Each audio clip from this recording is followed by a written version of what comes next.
Humanities, Episode 15, Romanticism. So we move now into the era of Romanticism, which was a reaction against the cold reason and logic of the Enlightenment. In the era of Romanticism, emotion becomes the key force. The arts sought to make people feel and express their individual desires. It was an era where creativity was valued higher than cold facts, an era where nature and beauty were greatly appreciated, and an era where heroism and terror walked hand in hand. The Romantics sought out the sublime, an experience so grand, so awe-inspiring that it takes one's breath away. We see this in all aspects of the era. So we're going to start by considering a few of the key poets of the time. Romanticism is generally held to begin with the work of William Wordsworth and Samuel Coleridge. Together, they published a work called Lyrical Ballads in 1798, which includes the famous Rime of the Ancient Mariner. In the rhyme, a mariner tells a story of long ago to a wedding guest about a voyage south and the tragic events that befell the crew after the killing of an albatross. The wedding guests feel the tale and experience the emotion of the journey as it's revealed. And that's really the hallmark of Romanticism. It wants the audience to be able to feel it, to experience it, to bring those emotions on board into themselves. And this is what it wants to create within the reader or within the listener. And this begins really with Wordsworth and Coleridge, but it's carried on, of course, by others. John Keats, who lives from 1795 to 1821, created natural images with his words in such a way that they awaken extreme feelings within the reader or the listener. His most famous poem is likely Ode to a Nightingale.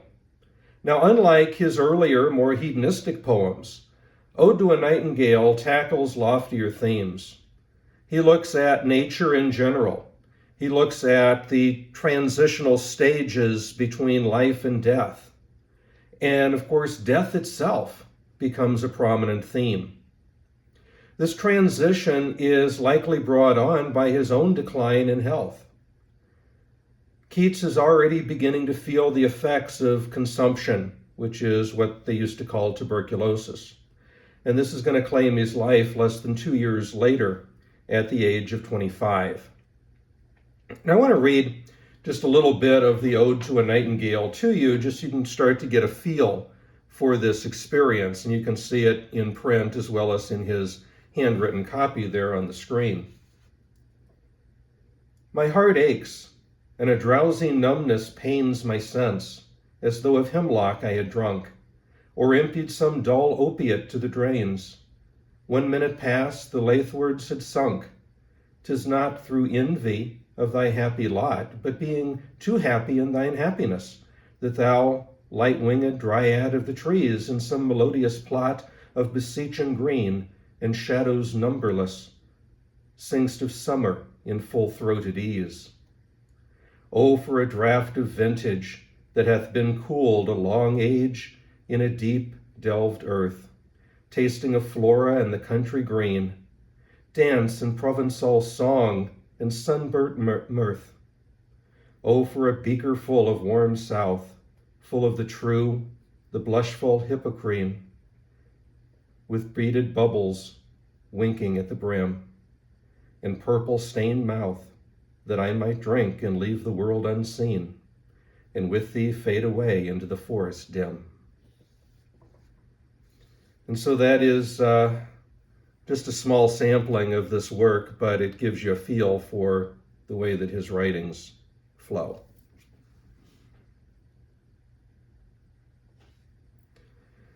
Another prominent figure of this era is Lord Byron, who lives from 1788 to 1824. George Gordon Byron, the sixth Baron Byron, is another great poet and writer of his era.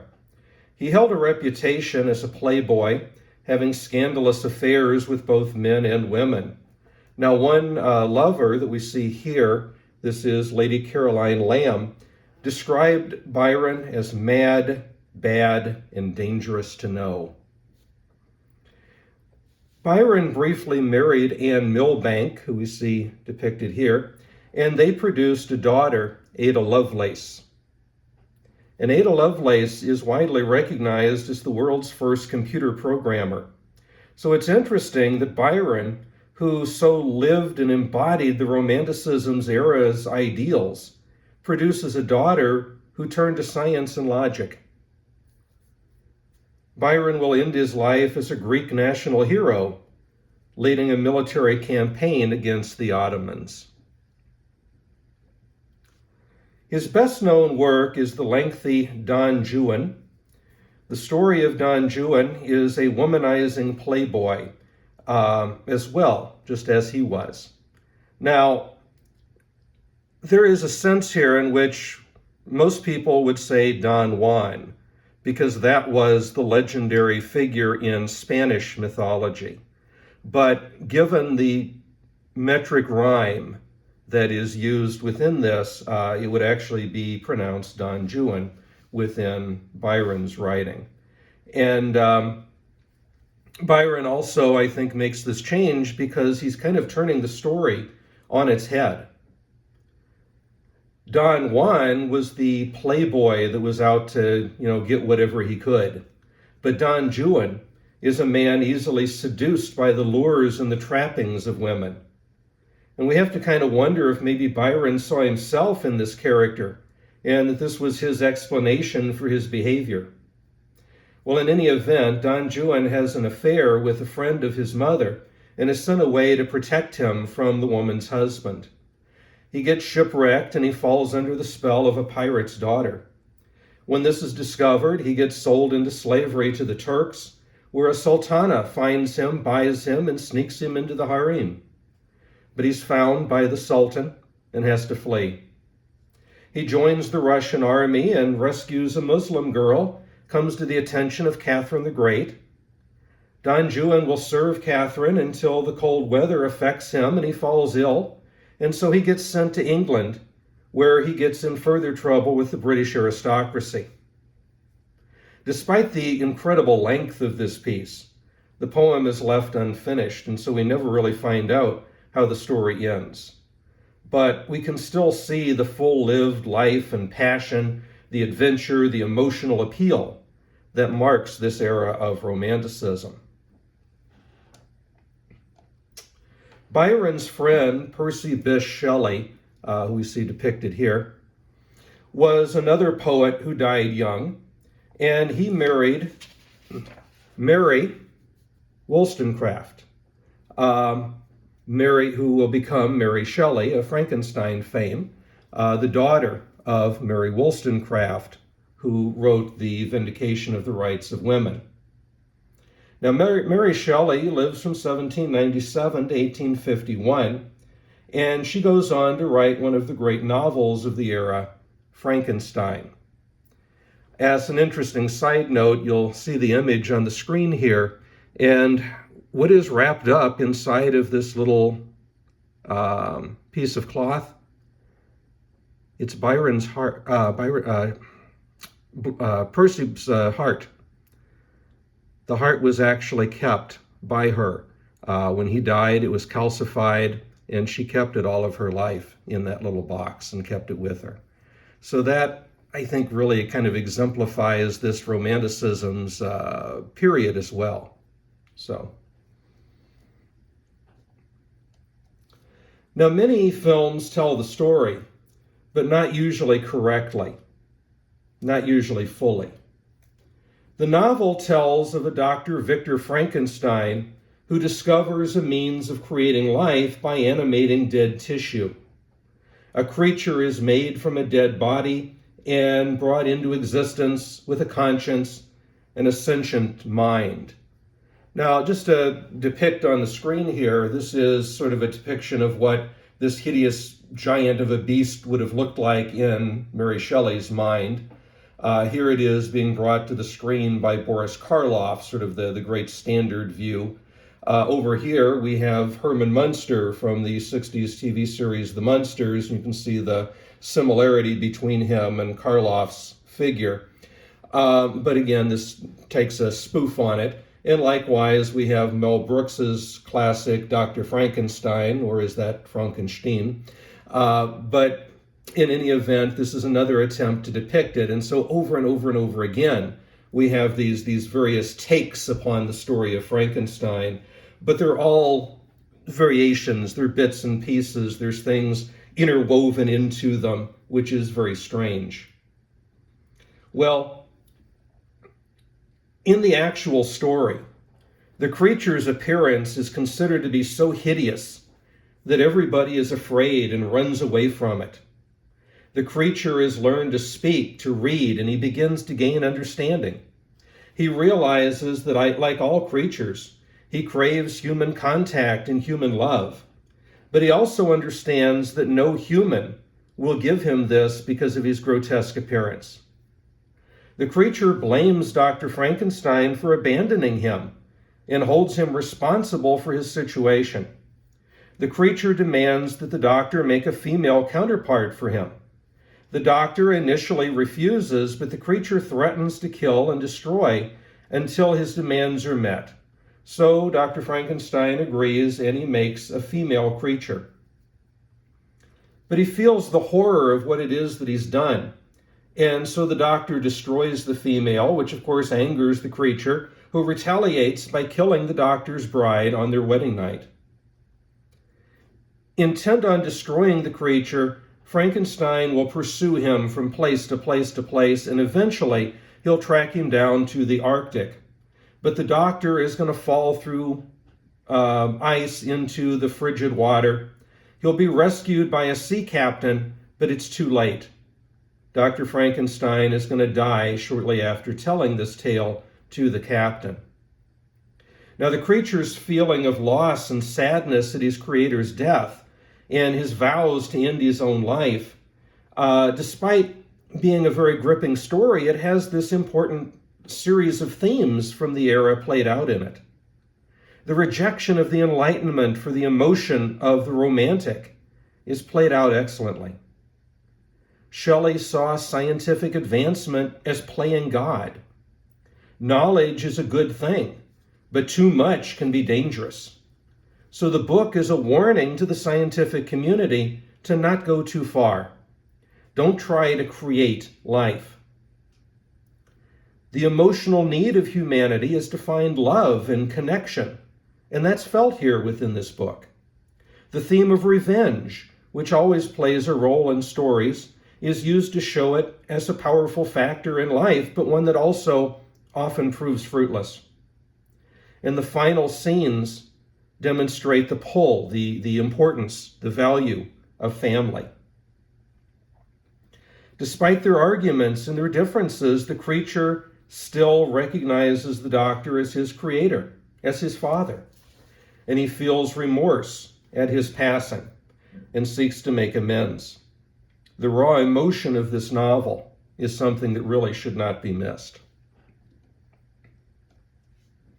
In America, the transcendentalist movement fits into the themes of Romanticism because of its emphasis on nature. Two prominent figures of this era are Walt Whitman and Henry David Thoreau. Walt Whitman, who lives from 1819 to 1892, creates a very unique style of poetry called free verse. So rather than following a pattern like most poetry, Whitman's poetry is going to feel more like a casual conversation. Whitman was also referred to as the bard of democracy because his poems reflect a free spirit that allows the common person to come out. In a poetry collection called Leaves of Grass, Whitman really exemplifies this free verse style. And as we saw with earlier poetry, there were very specific rhyme patterns that had to flow, whether it be the strictness of the sonnets or whether it be issues of couplets. but there was always some strict pattern that had to follow. In Whitman's poetry, you don't see this at all. He throws it out completely. You put whatever words are there, and again, it many times feels like you're simply speaking to someone. And this is something that's going to catch on and become very prominent within modern poetry. Well, anyway, this collection, Leaves of Grass, comes out in 1855, but it underwent continuous revision throughout his life. A classic from this collection is the 52-verse poem called Song of Myself. Now, I'm not going to read 52 verses to you, but I will read the first.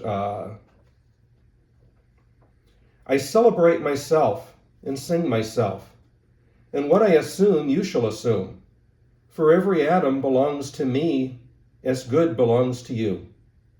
I loaf and invite my soul, I lean and loaf at my ease, observing a spear of summer grass. My tongue, every atom of my blood, formed from this soil, this air. Born here of parents, born here from parents the same, and the parents the same. I now, 37 years old, in perfect health begin, hoping to cease not till death. Creeds and schools in abeyance, retiring back a while sufficed at what they are, but never forgotten. I harbor for good or bad. I permit to speak at every hazard. Nature without check, with original energy.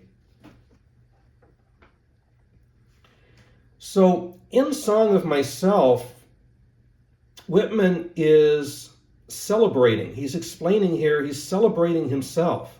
Not because of great deeds that he's done, not because of accolades that he's received, but simply because he's part of nature, part of the world. He and every individual is interconnected through nature. Each person should be celebrated, not because they were famous or did something grand, but just for being authentically themselves. Much like Mr. Rogers used to say, I like you just because you're you. And Whitman, I think, kind of goes along those lines. I want you to realize that I am here, you are here, we're all in this world together, and just simply be yourself throughout all of this. Whitman also supported democracy. He opposed slavery, and he worked as a nurse during the American Civil War. Like the rest of the nation, Whitman was emotionally drained by the war and hurt greatly by the assassination of Abraham Lincoln. In the aftermath of the assassination, he wrote what has become his best-known poem, O Captain, My Captain. And so let's take a look at that. O Captain, my Captain, our fearful trip is done. The ship has weathered every wrack, the prize we sought is won. The port is near, the bells I hear, the people all exulting, while follow eyes the steady kneel, and vessel grim and daring. But O heart, heart, heart, O the bleeding drops of red, where on the deck my captain lies, fallen, cold and dead. O Captain, my Captain, rise up and hear the bells. Rise up, for you the flag is flung, for you the bugle trills. For you bouquets and ribboned wreaths, for you the shores are crowding. For you they call the swaying mass, their eager faces turning. Here, Captain, dear father, the arm beneath your head. It's some dream that on the deck you've fallen cold and dead. My captain does not answer, his lips are pale and still. My father does not feel my arm, he has no pulse nor will. The ship is anchored safe and sound, the voyage closed and done. From fearful trip the victor ship comes in with object won. Exult, O shores, and ring, O bells, but I with mournful tread walk the deck my captain lies, fallen, cold and dead. The ship that Whitman writes about is the Union itself, and the captain, of course, is Lincoln. The captain has finally won victory and he's brought the ship to port, but he dies before it docks. Now that metaphor stands for Lincoln, seeing the nation through the war, bringing in victory, but not living to see it. The war was won with terrible loss of life. 600,000 people died in the conflict. And while Lincoln is only one man, he's the embodiment of them all. And so we can feel the pain through Whitman's pain and reflect upon the cost of the nation by feeling the grief over the loss of this one man. And this, of course, fits the theme of Whitman's earlier work, showing that we're all connected and we can contain all of humanity within a single word. Another great transcendentalist is Henry David Thoreau, who lives from 1817 to 1862. Thoreau looked at the beauty of nature and the independence and resilience of individual life.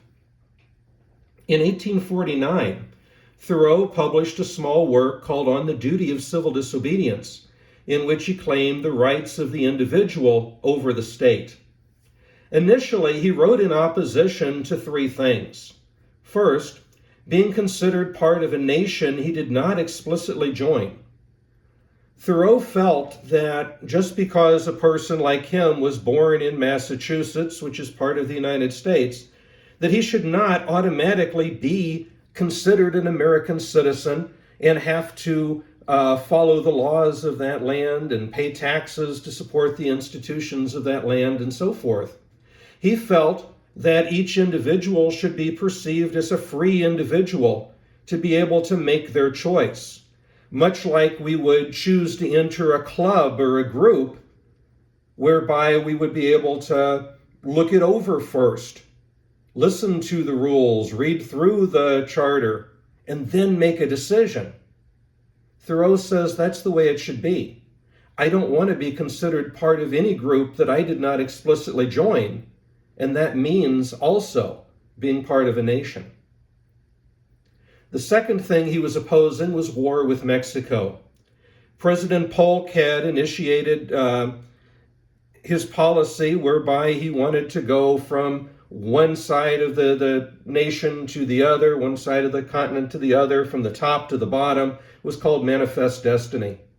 And part of this entailed now a war with Mexico to take Mexican territory. Thoreau very much opposed this for similar reasons to what he said above, and that is that those Mexicans now who were living as Mexican citizens now find themselves living in American territory. Now all of a sudden they have new laws they have to follow and they had no voice in it whatsoever. And he objects to that.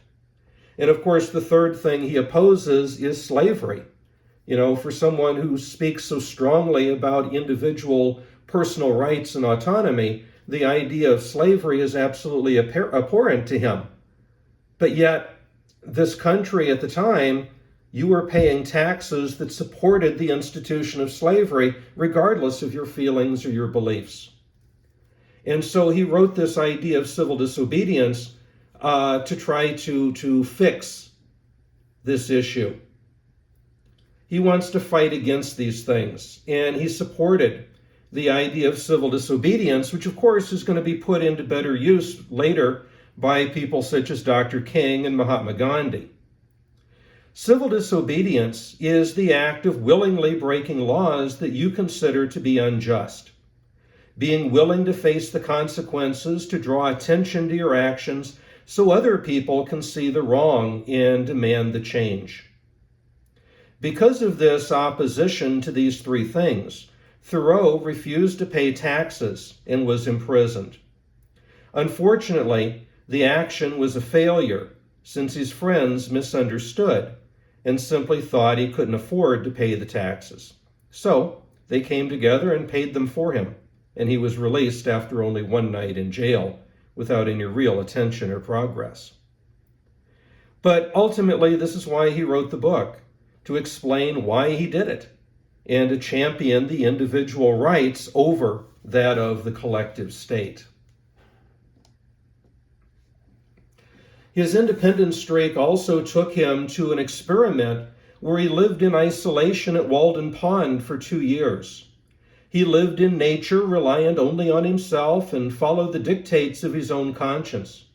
In the aftermath of the experiment, he wrote Walden, in which he says, "I went to the woods because I wished to live deliberately, to front only the essential facts of life, and see if I could not learn what it had to teach, and not, when I came to die, discover that I had not lived."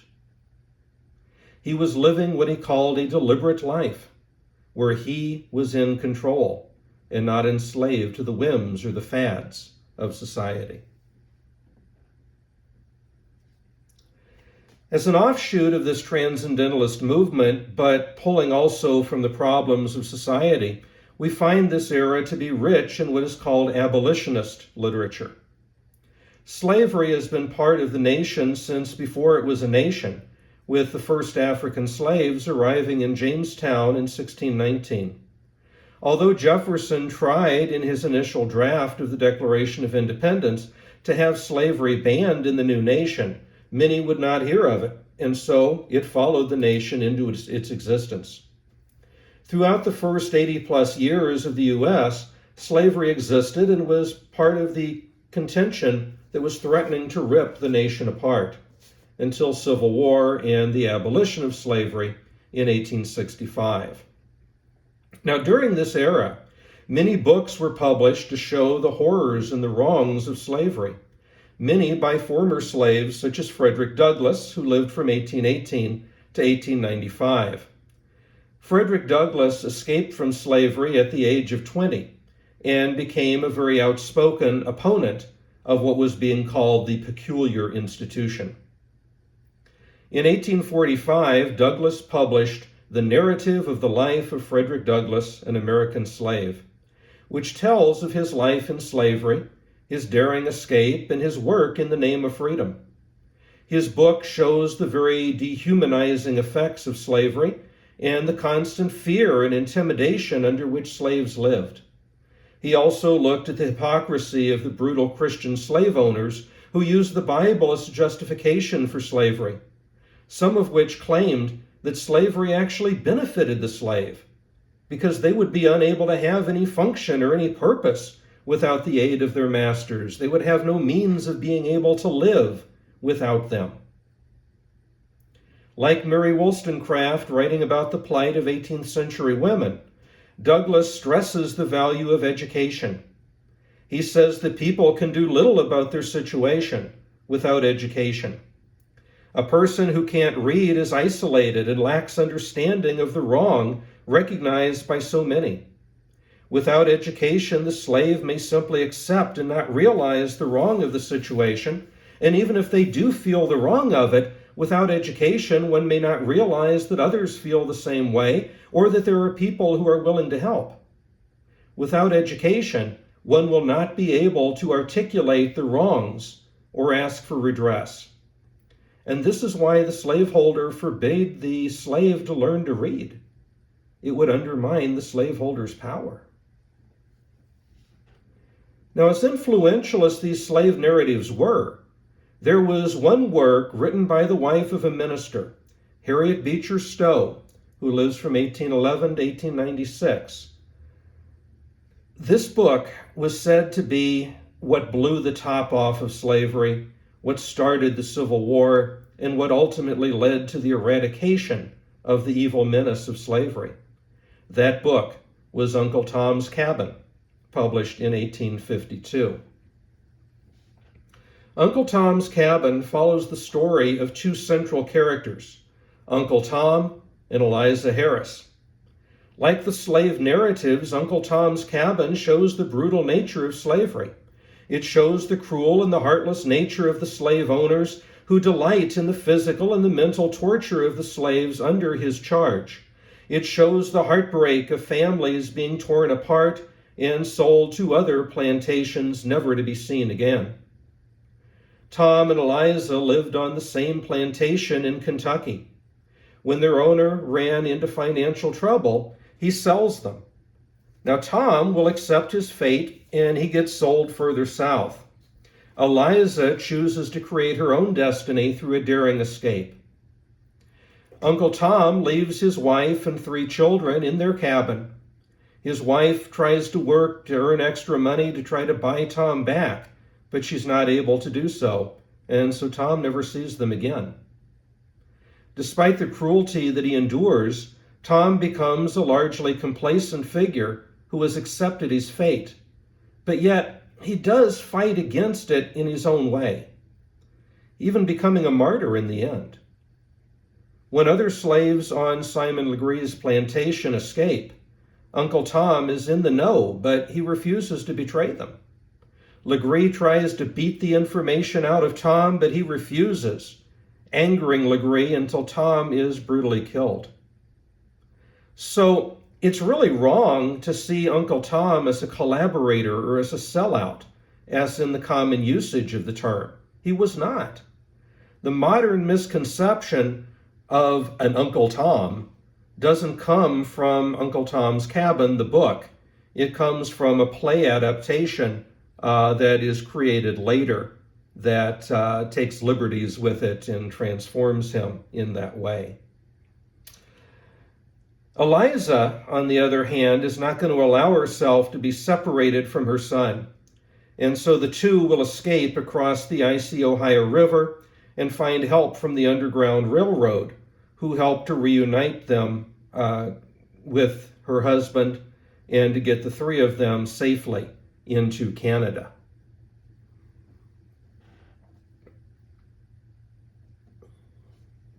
The novel shows that people handle situations differently, but it can still be the fact that those people are all good and true. More importantly, it showed both what slavery was like in its most brutal form, and it put a human face on those who sought dignity within it and freedom from it. Stowe put a human face on the slave, and it invoked very powerful emotion within the reader. And this is what led to the call for action. This is why when Lincoln met Stowe years later, he reportedly said, "So, you're the little lady that started this big war."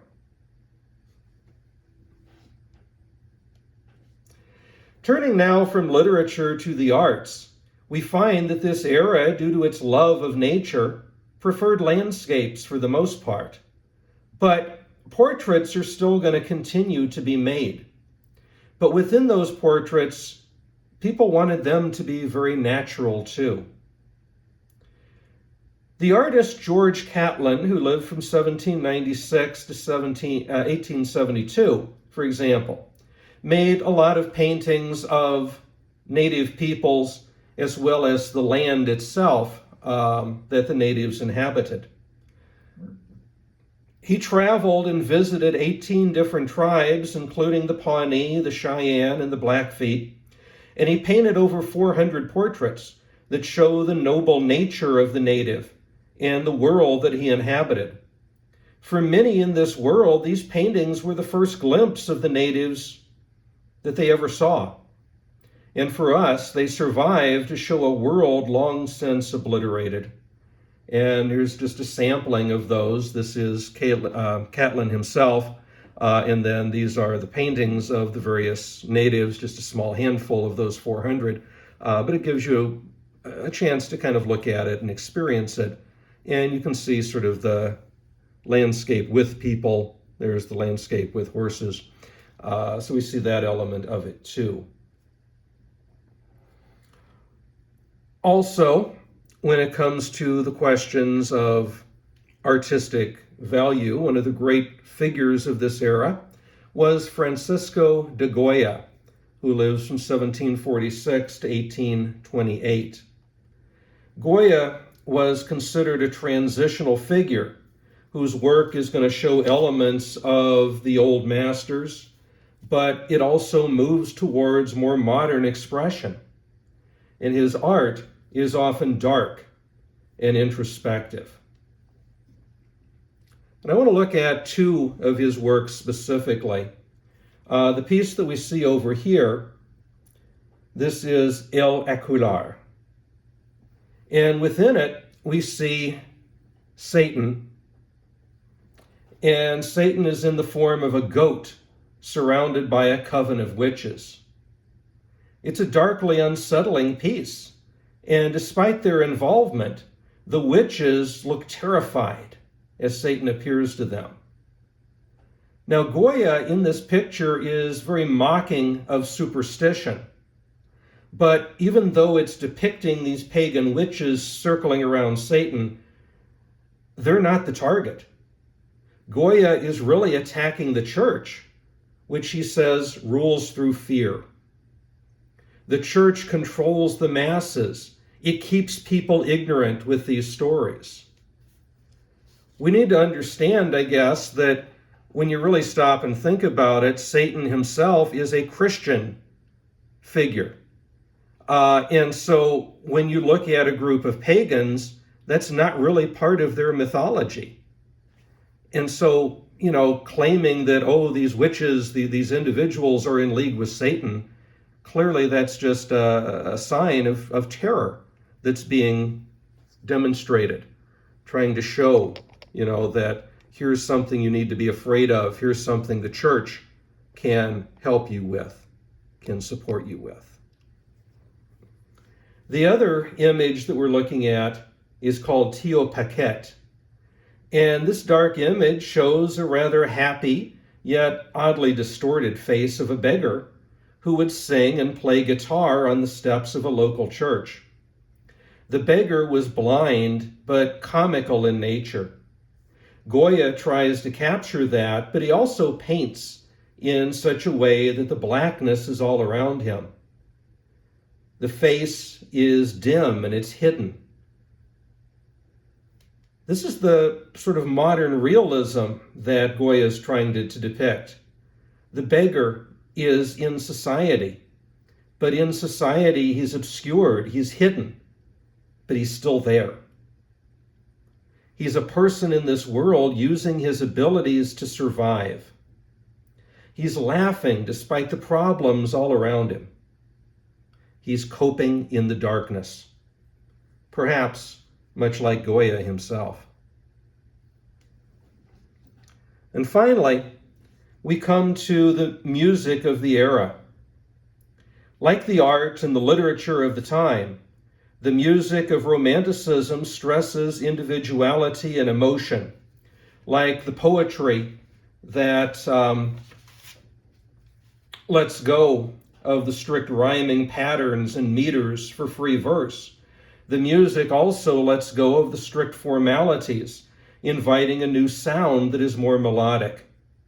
To make this a reality, symphony orchestras got bigger, and they incorporated new musical instruments. The saxophone and the tuba were both created during this period. Horns and trumpets joined the orchestra, along with the piccolo, the English horn, bass clarinet, and contrabassoon. In addition, there were advancements made in piano design to allow for greater range and for greater sound.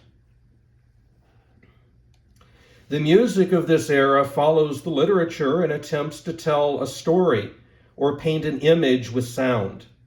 Some of it feels sensuous, some of it is exotic.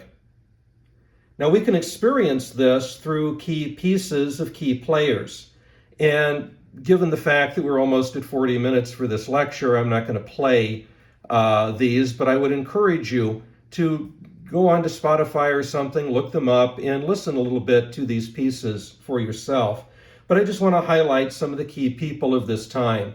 Obviously, the big name, Ludwig van Beethoven, 1770 to 1827, composes a tremendous amount of music, but two prominent pieces to look at are for Elise and his Ninth Symphony. Another important figure, Frédéric Chopin, 1810 to 1849. I would suggest his Mazurka in A minor.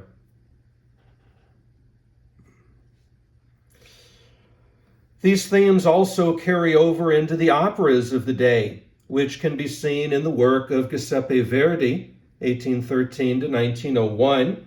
Verdi has written several popular operas, amongst those Rigoletto and Aida, and some of those also are based upon Shakespearean plays, and so we have Falstaff, we have Othello.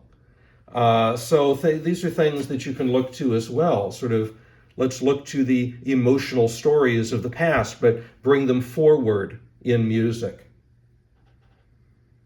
But within this larger world, and also within the opera, we can start to feel a growing sense of nationalism.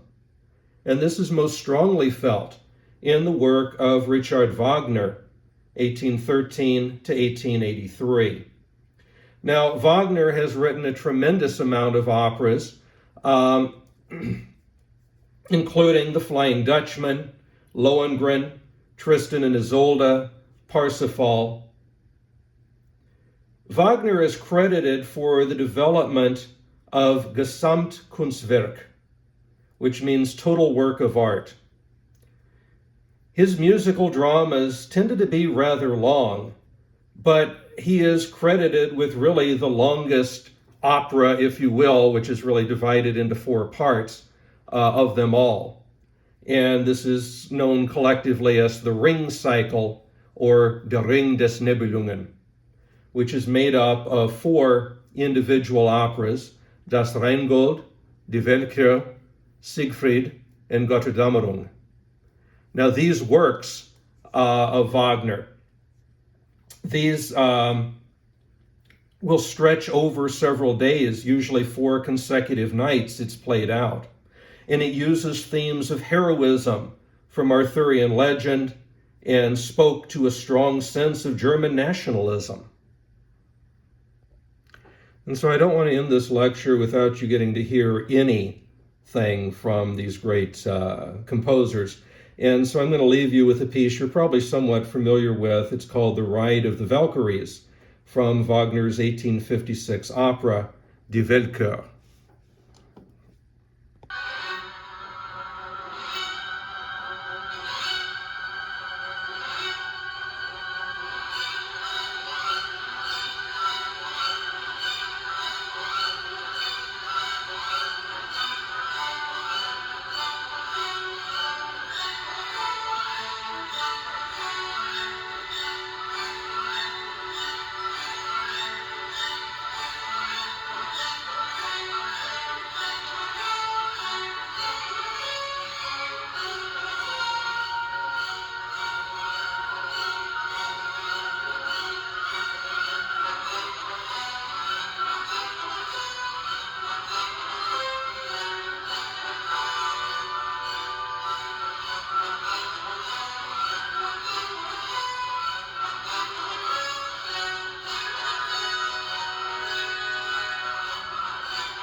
And how many of you are singing Kill the Rabbit while listening to this?